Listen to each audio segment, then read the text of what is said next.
അപ്പോൾ എന്താ പ്രശ്നം വെച്ച് കഴിഞ്ഞാൽ, അപ്പോൾ ഈ ചേട്ടായിക്ക് ഇത് നടത്തണമെന്നൊക്കെ ആഗ്രഹമുണ്ട്.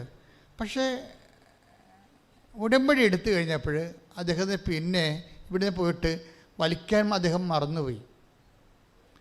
കോതമംഗലത്ത് ചെന്നപ്പോഴാണ് വലിക്കാൻ ഓർത്തത്. ഇടയ്ക്ക് ഇവിടെയൊക്കെ ശരിക്കും പോച്ച് പുകയും വിട്ടു പോണ പാർട്ടിയാണ്, ഇടയ്ക്ക് മറന്നുപോയി.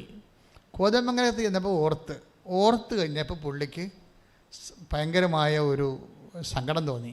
പുള്ളി 2 പുക വിട്ടേച്ചും സിഗരറ്റ് ഒടിച്ച്. പുള്ളി പറഞ്ഞത് ഇന്ന് വരെ ഞാൻ പലയിടത്തും പോയി ധ്യാനിച്ചിട്ടുണ്ട്, അപ്പോഴേക്ക് അവിടെ വെച്ച് ഒഴിവാക്കും, പിന്നെയും കുറച്ച് കഴിയുമ്പോൾ തുടങ്ങും, പക്ഷേ ഇപ്പോൾ എത്രയോ നാളുകളായി ഞാൻ ഇന്ന് വരെ അത് എടുത്തിട്ടില്ല എന്ന് പറയും. അപ്പോൾ ദൈവം നിൻ്റെ കൂടെ വരുന്നു എന്നുള്ള ബോധ്യം, എന്തുകൊണ്ടാണ് നമ്മൾ വിശുദ്ധിയിൽ ജീവിക്കണമെന്ന് പറയണത്? ദൈവം നമ്മുടെ കൂടെ വരുന്നു എന്നുള്ള ബോധ്യം ചിലർക്കുണ്ടാകത്തില്ല. ചിലർക്ക് സാങ്കേതികമായിട്ട് അവിടെ പോയി കുത്തി, ഇവിടെ പോയി കുത്തി, അവിടെ പറഞ്ഞ് ഇവിടുന്ന് അത് മേടിച്ച് അവിടുന്ന് ഇത് മേടിച്ചൊക്കെ കൊണ്ടുവന്ന് ഇവിടെ കൊണ്ടുവന്ന് ഡംപ് ചെയ്യും. ഇങ്ങനെയുള്ള ഒരു ന്യൂമറിക്കലായിട്ടും സാങ്കേതികമായിട്ട് ഉടമ്പടി ചെയ്ത് പോകുന്നവരുണ്ട്. അവരെ ഞാൻ പറഞ്ഞ വിളിക്കാൻ തേക്കാൻ മിക്കവർക്കും പണ്ടാക്കാനുള്ള എല്ലാ സാധ്യതയുണ്ട്. കാര്യം നിങ്ങൾ അറിയണം, ബോധം ഉണ്ടാകണം, എവിടെയാണ് വന്നിരിക്കുന്നത്, എന്താണ് ചെയ്യണത്, ചെയ്യുമ്പോഴുണ്ടാകുന്ന പ്രശ്നം എന്താണ്. ഞാൻ ദൈവമായിട്ട് ഒരു എഗ്രിമെൻറ്റിൽ നിൽക്കുകയാണ് ഞാൻ. അപ്പോൾ അതുകൊണ്ട് ഞാനൊരു കക്ഷി, ദൈവം ഒരു കക്ഷി. ഞാൻ ദൈവത്തോട് ചില കാര്യങ്ങൾ പറഞ്ഞിട്ടുണ്ട്, ഇന്നതുപോലെ എൻ്റെ ജീവിതം പച്ചപിടിക്കാൻ വേണ്ടി ഇന്ന കാര്യങ്ങൾ എൻ്റെ ഒരു കഴിവില്ല, അത് നീ നിൻ്റെ കൃപയിൽ എനിക്ക് ചെയ്തു തരണം. അപ്പോൾ ഞാൻ ദൈവത്തോട് പറഞ്ഞിട്ടുണ്ട്, നിൻ്റെ വചനം അനുസരിച്ച് ഞാൻ ജീവിച്ചോളാം, ഞാൻ ചെയ്തോളാം. ഇതെല്ലാം ഇത് നീ ദൈവമായിട്ട് ആ ഉടമ്പടി നിലനിൽക്കുന്നിടത്തോളം കാലം ഇതെല്ലാം നീ സന്തോഷത്തോടെയും സ്നേഹത്തോടെയും പാലിക്കണം. എന്തെങ്കിലും ചെയ്യണമെങ്കിൽ സന്തോഷത്തോടെ ചെയ്യാൻ പറ്റത്തുള്ളൂ. ഇപ്പോൾ ആ മനുഷ്യൻ പുകവലി അവസാനിപ്പിച്ചെന്ന് പറയണം. അപ്പോൾ പുകവലിയുടെ ആനുകൂല്യങ്ങൾ ഇനി എനിക്ക് കിട്ടത്തില്ലല്ലോ, എനിക്ക് ബോറടിക്കുമ്പോഴും എന്തെങ്കിലും മനസ്സസ്വസ്ഥ വരുമ്പോഴും 2 പുക വിട്ടാലല്ലേ എനിക്ക് സമാധാനമുള്ളൂ. ഇപ്പോൾ ഞാൻ അത് എൻ്റെ വലിയ ആനക്കാരും ദൈവത്തിന് വേണ്ടി ഉപേക്ഷിച്ചല്ലോ എന്ന് പറഞ്ഞുകൊണ്ട് നിനക്ക് സിഗരറ്റിനെക്കുറിച്ചൊരു വേദന തോന്നിയാൽ നീ അത് ഉപേക്ഷിച്ചിട്ടില്ല ഒരിക്കലും. നിനക്ക് സന്തോഷം ഉണ്ടാകണം എന്തെങ്കിലും ക്രിസ്തുവിന് വേണ്ടി. ഇപ്പോൾ തെറ്റായ ഒരു ബന്ധത്തിലാണ്, പ്രണയബന്ധമാകാം, അതുപോലെ തന്നെ ഭർത്താവ് ഭാര്യ ജീവിച്ചിരിക്കുമ്പോൾ ഉണ്ടാകുന്ന മറ്റ് സ്ത്രീകളുമായിട്ടുള്ള പുരുഷന്മാരുള്ള ബന്ധമാകാം. പക്ഷേ നീ അത് ഉടമ്പടിയിൽ ഉപേക്ഷിക്കുമ്പോൾ നിനക്ക് സന്തോഷത്തോടെയാണെന്ന് ഉപേക്ഷിക്കേണ്ടത്. അല്ലാതെ അയ്യോ ഇനിയിപ്പോൾ എങ്ങനെയാണ് ഇത് ഉടമ്പടി കഴിയുമ്പോൾ ഇനിയിപ്പോൾ എൻ്റെ പഴയതുപോലെ അക്കൗണ്ട് തുടങ്ങിയേക്കാവുന്ന അങ്ങനെയൊക്കെ ആണെങ്കിൽ ഇപ്പം തന്നെ ഉടമ്പടി ഇല്ല, ഉടമ്പടിയിലല്ല. നീ വന്ന് വെറുതെ ആലപ്പുഴ വന്ന് പണി മേടിച്ചിരിക്കുകയാണ്, ദൈവത്തിനെ പറ്റിക്കാൻ വേണ്ടി വന്നിരിക്കുകയാണ്. നീ ഇതൊക്കെ ചിലപ്പോൾ നിനക്ക് ചുറ്റിക്കളി ഔട്ട് പോസ്റ്റും അതുപോലെ തന്നെ സ്റ്റെപ്പിനെയൊക്കെ ഉണ്ടാകുന്ന പാർട്ടിയാണെങ്കിൽ വിചാരിച്ചോ. അപ്പോൾ നീ വിചാരിക്കണം 90 ദിവസം വരെ ഇങ്ങനെ കടിച്ചു പിടിച്ചൊക്കെ നിൽക്കാം, അത് കഴിയുമ്പോൾ പിന്നെയും പഴയ പല കലാപരിപാടി തുടങ്ങാം എന്നൊക്കെയാണെങ്കിൽ നിനക്ക് ഉടമ്പടി നീ ചെയ്യുന്നില്ല. അതാ മനസ്സിലാവും, നീ ഉടമ്പടിയിലല്ല നീ.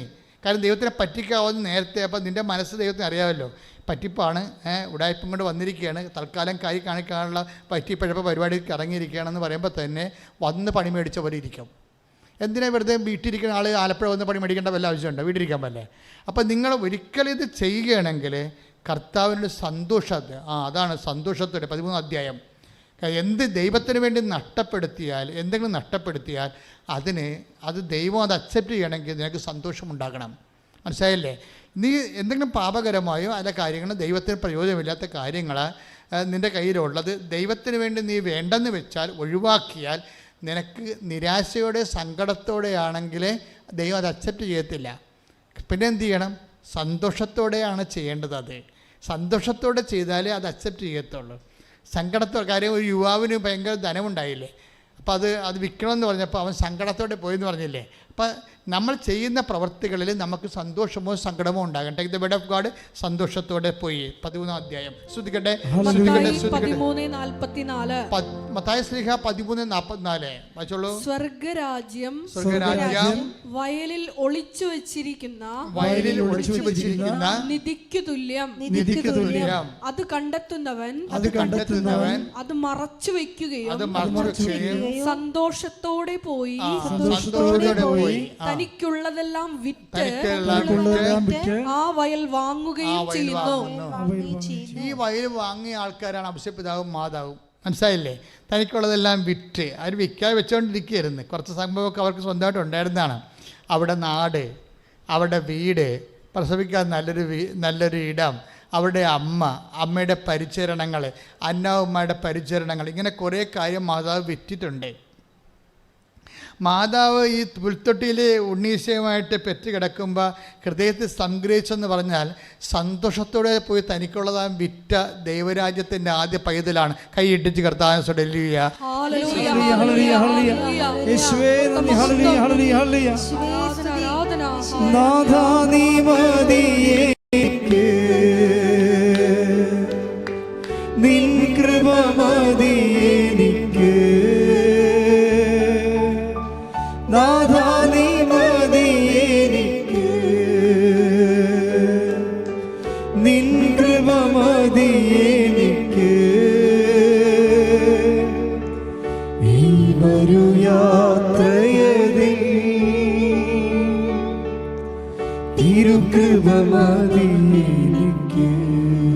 പരിശുദ്ധ പരമ ദിവ്യകാരുണ്യത്തിന്. അപ്പോൾ ദൈവവുമായിട്ട് നീ ഉടമ്പടി ചെയ്തതിൻ്റെ പേരിലേ നീ വെച്ചനുഭവിച്ചിരുന്ന എന്തെങ്കിലും സുഖങ്ങളോ സന്തോഷങ്ങളോ നീ അത് വേണ്ടെന്ന് വെക്കണം എന്നുണ്ടെങ്കിൽ സന്തോഷത്തോടെ മാത്രമേ ചെയ്താൽ മാത്രമേ അക്സെപ്റ്റ് ചെയ്യത്തുള്ളൂ. അതാണ് വിഷയം. മനസ്സിലായില്ലേ? ദുഃഖത്തോടെ ചെയ്ത് അക്സെപ്റ്റ് ചെയ്യത്തില്ല. ഒരു ധനിയ യുവാവിനെ കുറിച്ച് പറയുന്നുണ്ടല്ലോ യേശു, അവൻ ദുഃഖത്തോടെ തിരിച്ചു പോയെന്ന്. ശ്രുതികട്ടെ ഹല്ലേലൂയ.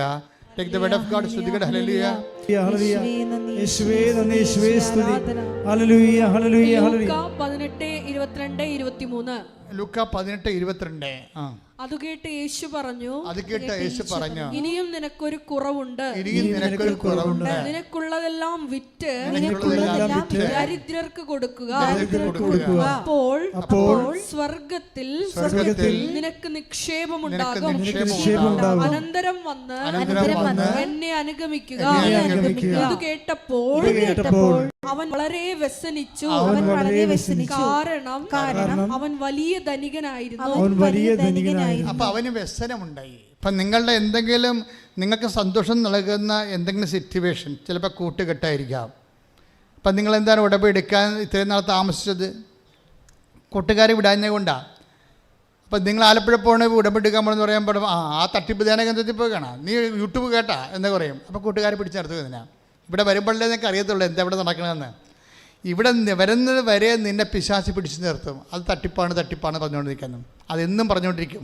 പിശാച് ആദ്യകാലം പോലെ പറയണതല്ലേ, ദൈവം നിന്നെ തട്ടിച്ചതാണ്, നീ ഈ പഴം കഴിക്കുകയാണെങ്കിൽ നിനക്ക് മെച്ചമുണ്ടാവുമെന്ന് ആദ്യകാലം പോലെ ഒന്നേ കൂട്ടുകാരിലൂടെ, അല്ലെ ഗ്രൂപ്പിലൂടെ, അല്ലെ ബന്ധുക്കളിലൂടെ, അല്ലെ സ്വന്തപ്പെട്ടവരിലൂടെ, അല്ലെങ്കിൽ സ്വന്തം ഭർത്താവിലൂടെ. അപ്പോൾ നീ ഇപ്പോൾ ഇനി ആത്മീയതയിലേക്ക് പോകുകയാണല്ലേ, അപ്പോൾ എനിക്കറിയാം എന്ത് ചെയ്യണമെന്ന്.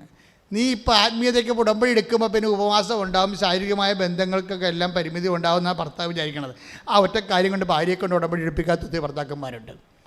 ഉടമ്പടി തന്നെയല്ല, ധ്യാനം പോലും കുടിക്കാത്ത ഭർത്താക്കന്മാരുണ്ട്. അപ്പോൾ എന്താ സംഭവം എന്ന് വെച്ച് കഴിഞ്ഞാൽ, ഇതൊന്നും ഉടമ്പടിയുടെ പരിധി വരുന്ന വിഷയങ്ങളല്ല. കുടുംബജീവിതം പോലെ അങ്ങോട്ട് പോകും. അതൊക്കെ തെറ്റിദ്ധാരണ ആൾക്കാർ വെച്ചുകൊണ്ടിരിക്കുന്നത്. പക്ഷേ ഒരു കാര്യം വ്യക്തമാണ്, ക്രിസ്തുവിനെ നേടാൻ വേണ്ടി നമുക്ക് ഈസിയായിട്ട് സൗജന്യമായിട്ട് കിട്ടുമെന്ന് വിചാരിക്കരുത്. നമ്മൾ എന്തെങ്കിലുമൊക്കെ ക്രിസ്തുവിന് തോന്നണം നമ്മൾ സീരിയസ് ആണെന്ന്. നമ്മൾ ഈ വിഷയത്തിൽ സീരിയസ് ആണെന്ന് ക്രിസ്തുവിന് തോന്നുന്ന രീതിയിൽ നമ്മുടെ ഭാഗത്ത് നടപടിക്രമങ്ങൾ ഉണ്ടാകണം. അതാണ് വിഷയം. എന്തെങ്കിലും പേയ്മെൻറ്റ് വേണം. എന്തെങ്കിലും പേയ്മെൻറ്റ് നീ എന്ത് കൊടുത്തു എന്ന് ചോദിക്കത്തില്ലേ? കർത്താവിൻ്റെ വചനം നീ വിശ്വസിക്കുന്നുണ്ടോ എങ്കിൽ അതിനെന്താണ് നീ കൊടുത്ത പേയ്മെൻറ്റ്? കാര്യം ഇത് പേയ്മെൻറ്റ് സീറ്റാണ്. കാര്യം നമ്മൾ വിലക്ക് വാങ്ങപ്പെട്ടവരാണ്. Take the word of God. സ്തുതിക്കട്ടെ ഹല്ലേലൂയ. യേശുവേ സ്തോത്രം. ഹല്ലേലൂയ ഹല്ലേലൂയ ഹല്ലേലൂയ ഹല്ലേലൂയ. യേശുവേ നന്ദി, യേശുവേ സ്തുതി. ഹല്ലേലൂയ ഹല്ലേലൂയ ഹല്ലേലൂയ ഹല്ലേലൂയ ഹല്ലേലൂയ ഹല്ലേലൂയ. യേശുവേ നന്ദി. 1 കൊരിന്തോസ് 6:20. 1 കൊരിന്തോസ് 6:20. നിങ്ങൾ വിലക്ക് വാങ്ങപ്പെട്ടവരാണ്. ആകയാൽ നിങ്ങളുടെ ശരീരത്തിൽ ദൈവത്തെ മഹത്വപ്പെടുത്തുവിൻ. അപ്പോൾ ശരീരത്തിൽ ദൈവത്തെ മഹത്വപ്പെടുന്ന ഒരു കാലമായിട്ട് വരണമെന്നുണ്ടെങ്കിൽ ഭർത്താവും ഭാര്യയും കൂടി തമ്മിൽ ആലോചിക്കാതെ പറ്റത്തില്ല. ഒരു ഏകപക്ഷീയമായിട്ട് ഞാൻ ഭർത്താവിൻ്റെ അവകാശം നിഷേധിക്കുമെന്ന് ഭാര്യയ്ക്ക് പറയാൻ അവകാശമില്ല. ഏകപക്ഷീയമായിട്ട് ഭർത്താവിനും പറയാൻ പറ്റുന്നില്ല. ഞാൻ ശരിക്കും ഒത്തിരി ഭാര്യമാർ എൻ്റെ അടുത്ത് വന്നത് ഭർത്താവിനോട്, ഞാൻ ഇടവകയിലൊക്കെ ഇരിക്കുമ്പോൾ ഇടവകയിലെ ഭാര്യമാരൊക്കെ വന്നതിനെ കണ്ടിട്ട് ഞാൻ ഭർത്താവിനോട് സംസാരിക്കുക, ഞങ്ങൾക്ക് തമ്മിൽ ശാരീരിക ബന്ധമുണ്ടായിട്ട് വർഷങ്ങളായി, മാസങ്ങളായി, എന്താണ് പ്രശ്നമെന്ന് അയാൾ പറയണില്ല എന്ന് പറയും. എൻ്റെ വായിൽ നിന്ന് എന്തോ പൊട്ടത്തരം വന്നെന്നാണ് അയാൾ പറയണത്. പക്ഷെ അതൊന്നുമല്ല കാര്യമെന്ന് എനിക്കറിയാം. അപ്പോൾ ഇങ്ങനെ കുറേ പ്രശ്നങ്ങൾ ഭർത്താക്കന്മാരുടെ ഭാഗത്തുനിന്നുണ്ടാവും. അപ്പോൾ അപ്പോൾ എന്താ പ്രശ്നം വെച്ചാൽ ഞാൻ ഇപ്പോൾ ഇതിലേക്ക് വരാൻ കാര്യം, ഈ ദൈവത്തെ ശരീരത്തിൽ നിങ്ങൾക്ക് ദൈവത്തെ മഹത്വപ്പെടുത്താൻ പറ്റും. അത് ചിലപ്പോൾ ഉടമ്പടിയുടെ ഒരു ഭാഗമായിട്ട് നിങ്ങൾക്ക് എടുക്കാം. പക്ഷേ അതിന് പരസ്പര ധാരണ വേണം. ഭർത്താവ് അംഗീകരിക്കണം, അല്ലെങ്കിൽ ഭാര്യ അംഗീകരിക്കണം. ഒരാൾക്ക് മാത്രമായിട്ട് അപ്പോൾ കൂദാശയിൽ നിങ്ങളെ ഒരു ശരീരമാക്കിയിരിക്കുന്ന ദൈവമല്ലേ, ദൈവം തന്നെയല്ലേ ഒരു ശരീരമാക്കിയത്. ആ ദൈവം നിങ്ങൾ രണ്ടാക്കത്തില്ലല്ലോ. അപ്പോൾ ശാരീരികമായ വിഷയങ്ങൾ കൂദാശ ചെയ്യപ്പെട്ടിരിക്കുന്ന ആൾക്കാർ അതിൻ്റെ രീതിയിൽ തന്നെയാണ് പോകേണ്ടത്. പക്ഷേ നിങ്ങൾക്ക് രണ്ടുപേരും കൂടി ധാരണ എത്തിയാൽ, അങ്ങനെ ഒരു വചനം ഉണ്ടല്ലോ, take the word of God. 1 കൊറിന്തോസ് 7:4-5. 1 കൊരിന്തോസ് 7:4-5. ഭാര്യയുടെ ശരീരത്തിന്മേൽ അവൾക്കെല്ലാം അധികാരം ഭർത്താവിനാണ്. അതുപോലെ തന്നെ ഭർത്താവിന്റെ ശരീരത്തിന്മേൽ അവനല്ല അവനെയല്ല ഭാര്യയ്ക്കാണ് അധികാരം. പ്രാർത്ഥനാ ജീവിതത്തിനായി ഇരുവരും തീരുമാനിക്കുന്ന കുറെ കാലത്തേക്കല്ലാതെ പരസ്പരം നൽകേണ്ട അവകാശങ്ങൾ നിഷേധിക്കരുത്. അതിനുശേഷം ഒന്നിച്ചു ചേരുകയും വേണം. അല്ലാത്തപക്ഷം നിങ്ങളുടെ സംയമനക്കുറവ് നിമിത്തം പിശാച് നിങ്ങളെ പ്രലോഭിപ്പിക്കും. അപ്പോൾ ഇതാണ് വചനത്തിൻ്റെ ഒരു നിലപാടെന്ന് പറയുന്നത്. അപ്പോൾ അതുകൊണ്ട് എപ്പോഴും ഏതെങ്കിലും ഒരു വിഷയത്തിൽ നിങ്ങൾക്ക് വേണമെങ്കിൽ ഭർത്താവും ഭാര്യയ്ക്കും വേണമെങ്കിൽ കുറച്ച് നാളത്തേക്ക് 100 ദിവസം അല്ല ഒരു സമയം എടുത്ത് ശരീരത്തിൽ ദൈവത്തെ മഹത്വപ്പെടുത്താൻ കഴിയും. അതിന് ശരീരത്തിൽ ദൈവത്തെ മഹത്വപ്പെടുത്തുമെന്നാണ് വചനം പറയണത്. അപ്പോൾ അത് പക്ഷേ അതിന് മ്യൂച്വൽ കൺസേൺ വേണം, അതിന് പരസ്പര ധാരണ വേണം അതിന്. അപ്പം അത് ഞാൻ ജസ്റ്റ് ഇങ്ങനെ കർത്താവ് ഇങ്ങനെ ഒത്തിരി കാര്യങ്ങൾ പറഞ്ഞുകൊണ്ടിരിക്കുകയാണല്ലോ. അപ്പം അതിൻ്റെ കൂടെ ഈശോ പറഞ്ഞതാണ്. ആർക്കെങ്കിലുമൊക്കെ ഇത് പ്രചോദനപ്പെടുമെന്ന് തോന്നണം, അല്ലെങ്കിൽ ഇങ്ങനെ ഒരു വചനം കയറി വരേണ്ട കാര്യമില്ല. ശ്രുതികട്ടെ.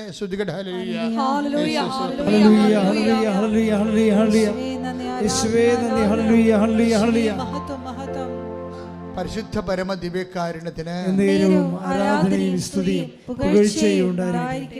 What is our point? വെച്ചാൽ അമ്മ ഹൃദയത്തിൽ സംഗ്രഹിച്ചതാണല്ലോ ഇവിടുത്തെ വിഷയം. അമ്മയുടെ ഹൃദയത്തിൽ സംഗ്രഹം എന്ന് പറയുന്നത് സന്തോഷമായിരുന്നു എന്നാണ് ഇപ്പോൾ പരിശുദ്ധാത്മ പറയണത്, അല്ലാതെ നിരാശയല്ല. ഈ ഇടയന്മാർ പ്രാകൃതരായ മനുഷ്യർ, പരിചയമില്ലാത്ത മനുഷ്യർ, ബന്ധുക്കളല്ലാത്തവരെ കണ്ടെങ്കിലും അമ്മയ്ക്കുള്ളിൽ സന്തോഷമാണ്. കാര്യം എന്താണ്? അപ്പൻ പറഞ്ഞ വാക്ക് ഇപ്പം പാലിക്കുന്നില്ലെങ്കിലും അപ്പൻ അത് ഭാവിയിൽ പാലിക്കുമെന്നുള്ള സന്തോഷമാണ്. തൻ്റെ കാര്യം അതിൻ്റെ പേരിലാണ് തനിക്കുള്ളതെല്ലാം അമ്മ വിറ്റത്. സ്വന്തം വീട്, സ്വന്തം നാട്, സ്വന്തം ബന്ധുക്കളെ പ്രസവിച്ച് കിടക്കാനുള്ള സുരക്ഷിതമായ ഇടം കൊടുത്തിട്ട് അമ്മ നിരാശയോടെ അല്ല പോകുന്നത്. ഓരോ വീട്ടിലും നാട്ടിലും ചെല്ലുമ്പോൾ അമ്മയ്ക്ക് സത്തത്തിൽ സ്ഥലം ലഭിച്ചില്ല എന്ന് പറയുമ്പോൾ ആ ലഭിക്കാത്ത ഇല്ലായ്മയ്ക്ക് അമ്മയ്ക്ക് സങ്കടമില്ലായിരുന്നോ എന്നാ പറയുന്നത്. എന്താ കാര്യം? അമ്മ ഇതെല്ലാം കൊടുത്തിരിക്കുന്നത് സന്തോഷത്തോടെയാണ്. ശ്രുതികട്ടെ. ഹല്ലേലൂയ.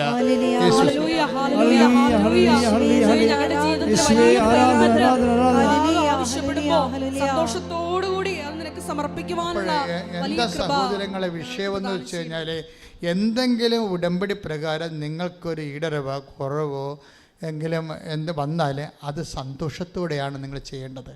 പിന്നെ വചനത്തിൽ ചില കാര്യങ്ങൾ ഷിഫ്റ്റിംഗ് വരും. ഇപ്പം ചിലപ്പോൾ നടക്കണില്ല എന്നുണ്ടെങ്കിലും അത് നടക്കത്തില്ലെന്ന് നിങ്ങൾ ധരിക്കരുത്. ഇപ്പം നടക്കണില്ലെന്നേ ഉള്ളൂ, അപ്പോൾ അത് നാളെ നടക്കാം. അതാണ് അമ്മയുടെ ഹൃദയത്തിൽ സംഭവിക്കാൻ കാരണം. ഉടമ്പടിയിൽ ഇങ്ങനെ വരും, ഇപ്പം നടക്കില്ല, പക്ഷേ എനിക്ക് അവളുടെ അതായത്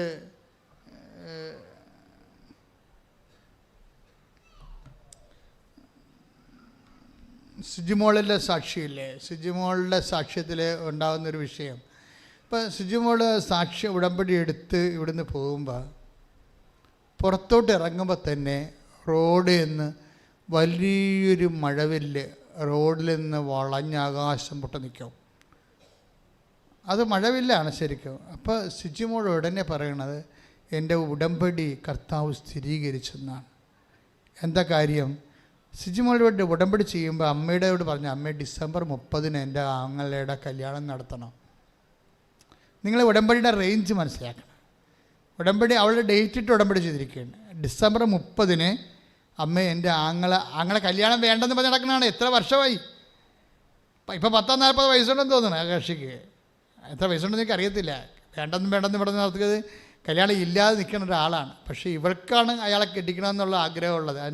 അവസാനം അയാൾക്ക് ആരും ഉണ്ടാവത്തില്ല എന്നുള്ള ചിന്തയിൽ നിന്ന് ഉണ്ടായതാണ്. അപ്പോൾ അതിനു വേണ്ടിയാണ് ഉടമ്പടി ഇരിക്കുന്നത്. പക്ഷേ അമ്മയോട് പറഞ്ഞിരിക്കുന്ന ഡേറ്റാണ് ഡിസംബർ 30 എൻ്റെ ആങ്ങളുടെ കല്യാണം നടക്കണം അമ്മേ. അതിനാണ് ഉടമ്പടി ചെയ്തിരിക്കണത്. ഇവൾ ഉടമ്പടി ചെയ്ത് ഞങ്ങളുടെ കാർ ഇവിടുന്ന് മൂവ് ചെയ്തപ്പോൾ തന്നെ മഴവില്ല് വീശി അടിച്ച് നിന്ന്. ഉടനെ അവൾ പറയുന്നുണ്ട്, ദേ മഴവില്ലേ. എന്താ മഴവില്ലെന്ന് പറഞ്ഞാൽ എന്താണ്? മഴവില്ല് കാണുമ്പോൾ ലുക്ക 9 നമ്മുടെ ഉൽപ്പത്തി പുസ്തകത്തിൻ്റെ 9:4 9:14 തോന്നണം. ഒന്ന് വായിച്ചേ. ഉൽപ്പത്തി 9:16. 16. മേഘങ്ങളിൽ മഴവില്ല് തെളിയുമ്പോൾ ഭൂമുഖത്തുള്ള എല്ലാ ജീവജാലങ്ങളുമായി ചെയ്ത എന്നേക്കുമുള്ള ഉടമ്പടി ഞാൻ ഓർക്കും. അതായത് ഉടമ്പടിയെ, നിന്റെ ഉടമ്പടിയെ ഞാൻ ഓർത്തിട്ടുണ്ടെന്നാണ് പറയണത്. അത്രയും ക്ലിയറാണ്. നിങ്ങൾ അതായത് നമ്മൾ ഇന്ന് വരെ കേൾക്കാത്ത അടയാളങ്ങളാണ് ദൈവം കാണിക്കണത്. ഓക്കെ, അവൾ പുറത്തിറങ്ങുമ്പോൾ തന്നെ പറയണത് തേ മഴവില്ല് വീശി നിൽക്കണം. ഉടനെ ഉൽപ്പത്തി പുസ്തകത്തിലെ 9:14 വാഗ്ദാനമാണ്. എന്താണ്? ഞാൻ നിങ്ങളെ നശിപ്പിക്കത്തില്ല. മേഘങ്ങൾ മഴവില്ല് കാണുമ്പോൾ നിങ്ങളെ ഞാനുമായിട്ട് ചെയ്ത ഉടമ്പടി നീ ഓർക്കണം. പക്ഷെ ഇവിടെ കണ്ണ് നിറയണ ഒരു അവസ്ഥ ഉണ്ട്. ഈ ഒരിക്കലും കല്യാണം കഴിക്കത്തില്ലെന്ന് പറഞ്ഞ ആങ്ങളോട് ഇവൾ ഉടമ്പടി ചെയ്ത കാര്യം പറയത്തില്ല. പക്ഷെ ഉടമ്പടി ചെയ്ത് വീട്ടിൽ ചെല്ലുമ്പോൾ അളിയന് ആങ്ങളെ വിളിക്കും, പിള്ള ഭർത്താവിന്, ആ അളിയ എനിക്ക് കല്യാണം കഴിക്കണം, നീ ഒരു പെണ്ണ് നോക്കാൻ പറയും. ഇതിൻ്റെ പൊക്ക് കണ്ട. എന്നിട്ട് പെണ്ണ് വീട്ടുകാരെ കല്യാണം ഫിക്സ് ചെയ്തുകൊണ്ട് ഞങ്ങളുടെ കല്യാണത്തിൻ്റെ പ്രോസസ്സ് മുന്നോട്ട് പോയിട്ട് കല്യാണം ഫിക്സ് ചെയ്യും. അത് പെണ്ണ് വീട്ടുകാരാണ് ഫിക്സ് ചെയ്യണത്. പഠിച്ചുകൊണ്ട് വന്നിരിക്കുന്ന കല്യാണത്തെ ഡേറ്റ് നോക്കുമ്പോൾ ഡിസംബർ 30. ഞാൻ പറഞ്ഞിട്ടില്ല, ഞാൻ ഡിസംബർ 30 അമ്മയോട് ഡേറ്റ് ഇട്ടുണ്ടെന്ന് അവരോട് ഞാൻ പറഞ്ഞിട്ടില്ല. പക്ഷേ അമ്മ അവരോട് പറഞ്ഞിട്ടുണ്ട് ഡിസംബർ 30 നടത്തേണ്ടതെന്ന്. ഇതാണ് ടൈമെന്ന് പറയണത്. അപ്പോൾ എന്നെ സംഭവിച്ചു കഴിഞ്ഞാൽ അടയാളങ്ങൾ കൊണ്ട് തന്നെ നമ്മുടെ കൂടെ നടക്കുന്ന ദൈവമാണ്. അതുകൊണ്ട് തന്നെ നിങ്ങൾ കുറച്ചുകൂടി സീരിയസ് ആകണം, കുറച്ചുകൂടി ആത്മബന്ധമുണ്ടാകണം, നിങ്ങൾക്ക് കുറച്ചുകൂടി ഉടമ്പടിയോട് കമ്മിറ്റഡ് ആകണം. അല്ലാതെ പകുതി ചെയ്തില്ല, പകുതി അടുത്ത ആഴ്ച ചെയ്യാം, ഉടമ്പടി പുതുക്കുമ്പോൾ ചെയ്യാം, ഇങ്ങനെ ഉടമ്പടി ചെയ്താൽ മൊത്തം ഉടമ്പടി ഉഴപ്പായിരിക്കും. അപ്പോൾ ആരെങ്കിലും ഉഴപ്പിയിട്ടുണ്ടെങ്കിൽ ഇത് കറക്റ്റ് ചെയ്യാൻ വേണ്ടിയാണ് ഇപ്പോഴും ഈശോ തന്ന നിർദ്ദേശം. ശ്രദ്ധിക്കട്ടെ. ഹല്ലേലൂയ. ഹല്ലേലൂയ, ഹല്ലേലൂയ, ഹല്ലേലൂയ. ഉടമ്പടിയെടുത്ത മക്കള് നമ്മുടെ നിബന്ധനകള് വിശ്വസ്തപൂർവ്വം പാലിക്കാനുള്ള വലിയ കൃപ ഈ ആരാധനയിൽ പങ്കെടുത്ത് പ്രാർത്ഥിക്കുന്ന മക്കൾക്ക് ദാനം ചെയ്യണമേ. ഈ സമയത്തെ ത്വരിതപ്പെടുത്തണമേ എന്ന് പ്രാർത്ഥിക്കുന്നു.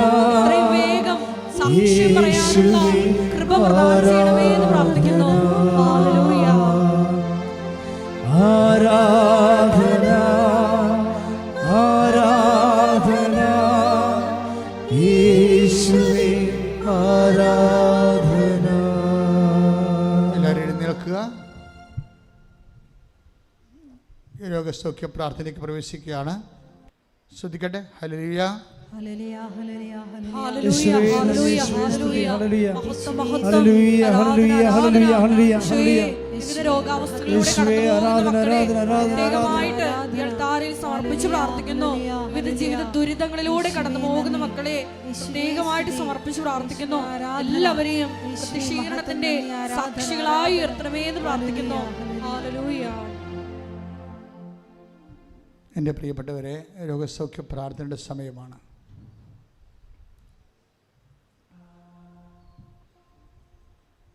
ഒരു നിമിഷം മൗനമായി ഓൺലൈനിൽ ഇരിക്കുന്നവരും ഓൺലൈനിൽ ശുശ്രൂഷ പങ്കെടുക്കുന്നവരും ഇപ്പോൾ ഏറെ ശ്രദ്ധിക്കേണ്ട സമയമാണ്. കർത്താവിനെ തന്നെ സൂക്ഷിച്ച് നോക്കുക. കർത്താവിനെ നോക്കുന്നവർ പ്രകാശത്തിലാകാം. വിശ്വാസത്തോടെ നോക്കുന്നവരെ അവരുടെ ജീവിതത്തിൻ്റെ ഏതെല്ലാം ഘട്ടങ്ങളിലാണ് ഇരുട്ട് തളം കെട്ടി നിൽക്കുന്നത്, അവിടെയെല്ലാം കർത്താവിൻ്റെ കരുണയുടെ കൃപയുടെ പ്രകാശം വീശുന്ന സമയമാണ്. അച്ഛൻ പ്രാർത്ഥിക്കുമ്പോൾ ശ്രദ്ധിക്കട്ടെ. ഹല്ലേലൂയ. കർത്താവ് ഈശോയൊന്നും അസാധ്യമല്ലാത്തവനെ, ഈശോ എല്ലാം സാധ്യമായവനെ, ഈശോയെ നിനക്ക് സ്തോത്രവും നിനക്ക് സ്തുതിയും. നിനക്ക് ബഹുമാനവും നിനക്ക് ആരാധ്യവും അർപ്പിക്കുന്ന കർത്താവ്. കർത്താവെ, നിന്റെ വിശുദ്ധ പൗരോഹിത്യത്തെ മഹത്വപ്പെടുത്തണമേ. കർത്താവ്, സഭയിലുള്ള സാന്നിധ്യം പ്രകടമാക്കണമേ. 36 കൊല്ലം അർപ്പിച്ച കൃപാനയുടെ യോഗ്യതയാണ്. കൃപാസ്ഥാനത്താറെ ജീവനോടെ പ്രത്യക്ഷപ്പെട്ട മാതാവിൻ്റെയും മാധ്യസ്ഥത്തിലെ പിതാവിൻ്റെയും പുത്രൻ്റെയും പരിശുദ്ധാത്മാവിൻ്റെയും നാമത്തിൽ ഞാൻ മക്കളെ ആശീർവദിക്കുന്ന കർത്താവ്. കർത്താവ്, ഇതിൻ്റെ ആണിപ്പെടുതാർന്ന വലതുകരം മക്കളുടെ ശിരസ് വെക്കണ പ്രാർത്ഥിക്കുന്നു. ഇവിടെ സന്ധിബന്ധങ്ങളിലെ കർത്താവിൻ്റെ രക്തം നിറയട്ടെ. മാംസപേശികളിലെ കർത്താവിൻ്റെ രക്തം നിറയട്ടെ. അസ്ഥിക്കുഴകളിലെ കർത്താവിൻ്റെ രക്തം നിറയട്ടെ. രക്തഞരമ്പുകളിലെ കർത്താവിൻ്റെ രക്തം നിറയട്ടെ. മാംസഭിത്തികളിലെ കർത്താവിൻ്റെ രക്തം നിറയട്ടെ. ഹൃദയത്തിലെ, കരളിലെ, കിഡ്നികളിലെ കർത്താവിൻ്റെ രക്തം നിറയട്ടെ. കർത്താവെ, കിഡ്നി കല്ലുള്ളവരെ ഈ നിമിഷം പൊടിഞ്ഞു മാറട്ടെന്ന് പ്രാർത്ഥിക്കുന്ന കരളിനൊക്കെ സ്പർശിക്കണേ കർത്താവെ. ഈശോ, ട്യൂബുകളെല്ലാം ബ്ലോക്കായിരുന്നവരെ അങ്ങ് സ്പർശിക്കണമേ കർത്താവെ. കർത്താവെ, ഉള്ളക്കാലം മുതൽ ഉച്ചവരെ കർത്താവിൻ്റെ രക്തം നിറയട്ടെ. എൻ്റെ കർത്താവിൻ്റെ ഉന്നതമായ നാമത്തിലെ, സഭയുടെ അധികാരത്തിലെ, കുരിശിൻ്റെ അടയാളത്തിലെ ദൈവത്തിൻ്റെ ശക്തിയാണ് ഞാൻ മക്കളെ ആശീർവദിക്കുന്ന. യേശുവേ, യേശുവേ, നിന്റെ വിശുദ്ധ പൗരോഹിത്യത്തെ മഹത്വപ്പെടുത്തണമേ കർത്താവേ. കർത്താവേ, സഭയിലുള്ള സാന്നിധ്യം പ്രകടമാക്കണമേ. അമ്മേ, പരിശുദ്ധമ്മേ, ദേവമാതാവേ, എല്ലാ മക്കളെയും സ്പർശിക്കണമേ. Lord Jesus Christ, pour out His Spirit, touch with the fire finger, soak with the precious blood. God, in peace Spirit, I command to you in the name of Jesus Christ to be healed. കർത്താവ്, വാതരോഗങ്ങൾ, വിസർപ്പ രോഗങ്ങൾ, psoriasis രോഗങ്ങൾ, അസ്ഥി രോഗങ്ങൾ യേശുവിന്റെ നാമത്തിൽ സൗഖ്യം പ്രാപിക്കട്ടെ. ഈശോ, ഹൃദയ രോഗങ്ങൾ, ഹൃദയത്തിന് വാൽവിന് ബ്ലോക്കുള്ളവര്, വാൽവ് ശ്വസിക്കുന്നവര്, കടുരോഗങ്ങൾ, കർത്താവ് ഫാറ്റ് ലിവർ ഉള്ളവര്, കർത്താവ് അവിടെ തൊട്ട് സ്പർശിക്കട്ടെ. ഈശോയെ, കണ്ണിന് കാഴ്ചക്കുറവുള്ളവര്, ചെവിക്ക് കേൾവിക്കുറവുള്ളവര് യേശുവിന്റെ നാമത്തിൽ സ്പർശിക്കട്ടെ. തൈറോയ്ഡ് രോഗികള്, ടോൺസൈറ്റ് രോഗികള്, കർത്താവെ, തൊണ്ടയിൽ സ്പർശിക്കട്ടെ. സ്പോണ്ടിലോസിസ് അസുഖമുള്ളവര്, കർത്താവെ, തൊണ്ടയിൽ സ്പർശിക്കണമേ. പിൻകഴുത്തിൽ സ്പർശിക്കണമേ യേശുവിന്റെ നാമത്തില്. മാർഗരോഗങ്ങൾ, കർത്താവെ, സ്രാവ രോഗങ്ങള്, അറിയാതെ മരം പോകുന്നവര്, മൂത്രം പോകുന്നവര്, ഈശോയെ, ഗർഭം അലസിപ്പോകുന്നവര്, മക്കൾ ഇല്ലാത്തവര്, ഗർഭത്തിൽ പ്രയാസങ്ങൾ അനുഭവിക്കുന്നവര് കർത്താവ് സ്പർശിക്കട്ടെ. മക്കൾ ഇല്ലാത്തവരെ കർത്താവ് സ്പർശിക്കട്ടെ. പിസ്യോടി രോഗികള്, പിസ്റ്റുല രോഗികള് കർത്താവ് സ്പർശിക്കട്ടെ. ഇടുപ്പലിന് വേദനയുള്ളവര്, കശേരുകൾ വിട്ടുമാറുന്നവരെ കർത്താവ് സ്പർശിക്കട്ടെ. യേശുവിന്റെ ശക്തി.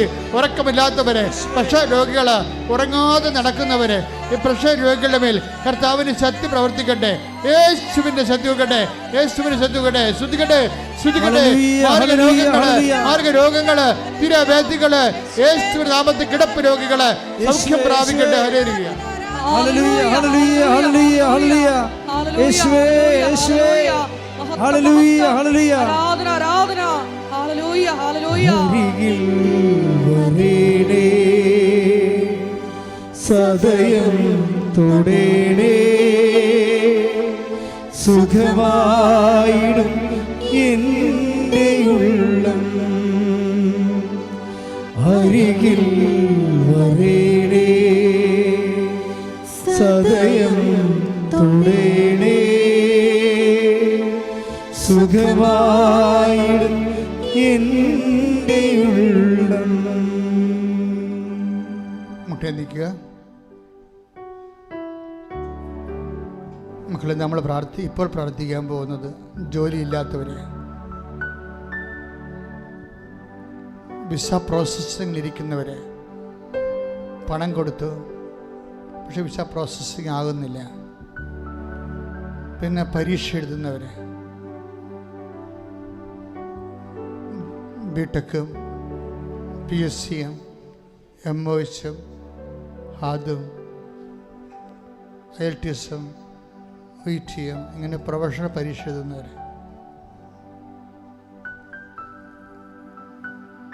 MBBS MD എഞ്ചിനീയറിങ് അതിൻ്റെയൊക്കെ പരീക്ഷ എഴുതുന്നവർ, അതിൻ്റെ അഡ്മിഷന് വേണ്ടി ഇപ്പോഴും അഡ്മിഷൻ ലഭിക്കാതെ വിഷമിക്കുന്നവർ, എൻ്റെ ഒരു വർഷം കൂടി പോയില്ലെന്ന് ഓർത്ത് വിഷമിക്കുന്നവർ, അവരെല്ലാം ഇപ്പോൾ സമർപ്പിച്ച് പ്രാർത്ഥിക്കാൻ. മുല കുടിക്കാത്ത കുഞ്ഞിനെ ഈശോ കാണിച്ചു തരുന്നുണ്ട്. ആ കുഞ്ഞിനെ അമ്മയും അതുപോലെ കുറേ പേരെ സമർപ്പിച്ച് പ്രാർത്ഥിക്കണമെന്ന് പരിശുദ്ധാത്മാവിൻ്റെ സൂചനയാണ്. കുഞ്ഞ് കുടിക്കണില്ല, അതാണ് പ്രശ്നം. അതിൻ്റെ പേരിൽ അമ്മയും കുഞ്ഞും അനുഭവിക്കുന്ന പ്രത്യേക പ്രയാസങ്ങളുണ്ട്. അവരെ സമർപ്പിക്കുന്നു, ഗർഭിണികൾ സമർപ്പിക്കുന്നു, മക്കളില്ലാത്തവർ സമർപ്പിക്കുന്നു. സാമ്പത്തികമായ വലിയ ബാധ്യതകളിൽ കഴിയുന്നവരെ വിൽക്കാനും കൊടുക്കാനും കൈമാറാനും ഒന്നുമില്ലാതെ കടം മാത്രമുള്ളവരെ സമർപ്പിക്കുന്നു. കർത്താവേ, നീയാണ് വഴി, ഞങ്ങളുടെ ഉടമ്പടിയാണ് ഞങ്ങളുടെ ആസ്തി, നീ അവരെ നിലനിർത്തണമേ എന്ന് പ്രാർത്ഥിക്കുന്നു. വിറ്റ് സ്ഥലങ്ങളും കെട്ടിടങ്ങളും വ്യവസായങ്ങളും വ്യാപാരങ്ങളും വിറ്റുമാറാൻ ആഗ്രഹിക്കുന്നവർ, ജപ്തി വരുന്നപ്പോൾ വിറ്റുമാറാൻ ആഗ്രഹിക്കുന്നവർ, ജപ്തി വന്നിട്ടും വിറ്റുമാറിയാൽ കൊള്ളാം അതിനുള്ള ചാൻസ് ആഗ്രഹിക്കുന്നവർ എല്ലാവരെയും സമർപ്പിച്ച് പ്രാർത്ഥിക്കുന്നു. മാനസിക രോഗികളെ, ഓരോരോ വ്യത്യസ്തങ്ങളായ സ്വഭാവ വൈകൃതങ്ങൾ കാണിക്കുന്നവരെ സമർപ്പിച്ച് പ്രാർത്ഥിക്കുന്നു. ഓട്ടിസംകാരെ സംബന്ധിച്ച് പ്രാർത്ഥിക്കുന്നു. അതുപോലെ തന്നെ എപ്പിലെപ്സി, ഹൈപ്പർ ആക്ടിവിറ്റി, അവരുടെ മേലെല്ലാം കർത്താവിൻ്റെ വിശുദ്ധമായ രക്തം ആ കുഞ്ഞുങ്ങളുടെ മേൽ തളിക്കട്ടെ എന്ന് പ്രാർത്ഥിക്കുന്നു. ശ്രുതികട്ടെ, ശ്രുതികട്ടെ. എൻ്റെ കർത്താവിൻ്റെ ഉന്നതമായ നാമത്തിലെ, സഭയുടെ അധികാരത്തിലെ, കുരിശിൻ്റെ അടയാളത്തിലെ, ദൈവത്തിൻ്റെ ശക്തിയാൽ ജീവിതത്തിൻ്റെ ദുരിതങ്ങൾ യേശുവിൻ്റെ നാമത്തിൽ നിർവീര്യമാകുകയും സാന്ത്വനങ്ങൾ ലഭിക്കുകയും ചെയ്യട്ടെ. I command you in the name of Jesus Christ be healed. യേശുവേ നന്ദി, ഹല്ലേലൂയ. അരികിൽ വരേണേ, സദയം തൊടേണേ, സുഖമായിടും എൻ്റെ ഉള്ളം. അരികിൽ വരേണേ, സദയം തൊടേണേ, സുഖമായിടും എൻ്റെ ഉള്ളം. പരിശുദ്ധ പരമദിവ്യകാരുണ്യത്തിന് ആരാധനയും സ്തുതിയും പുകഴ്ചയും ഉണ്ടായിരിക്കട്ടെ. എൻ്റെ മക്കളെ, അതായത് മനുഷ്യൻ്റെ വേറെ ചില തടസ്സങ്ങളുണ്ട്, അതിർത്തി തർക്കമുള്ളവർ. അതുകൊണ്ട് വേര് കെട്ടാൻ പറ്റണില്ല, മതിൽ കെട്ടാൻ പറ്റണില്ല, വഴി കിട്ടാത്തതിൻ്റെ കാരണം പുരയിടം വിൽക്കാനോ പൊറുക്കാനോ പറ്റണില്ല, ശുദ്ധ വെള്ളം പോലും കിട്ടാത്ത ആൾക്കാരുണ്ട്. കോടതിയിലും അതുപോലെ തന്നെ കേസ് എടുക്കണില്ല, അങ്ങനെ കേസ് എടുക്കാത്തവരുണ്ട്, ഭാഗ്യഉടമ്പടി നടക്കാത്തവരുണ്ട്, മക്കൾക്ക് പൈസ കൊടുത്തിട്ട് തിരിച്ച് കിട്ടാത്ത, ജോലിയുമില്ല പൈസയും ഇല്ലാത്ത അവസ്ഥയിൽ വിഷമിക്കുന്നവരുണ്ട്. അവരെല്ലാം സമർപ്പിച്ച് പ്രാർത്ഥിക്കുന്നു. അവരെല്ലാം കർത്താവിൻ്റെ ദൃശ്യത്തിൽ കൈകൾ ഉയർത്തിക്കൊണ്ട് കണ്ണീരോടെ ശ്രുതിക്കട്ടെ.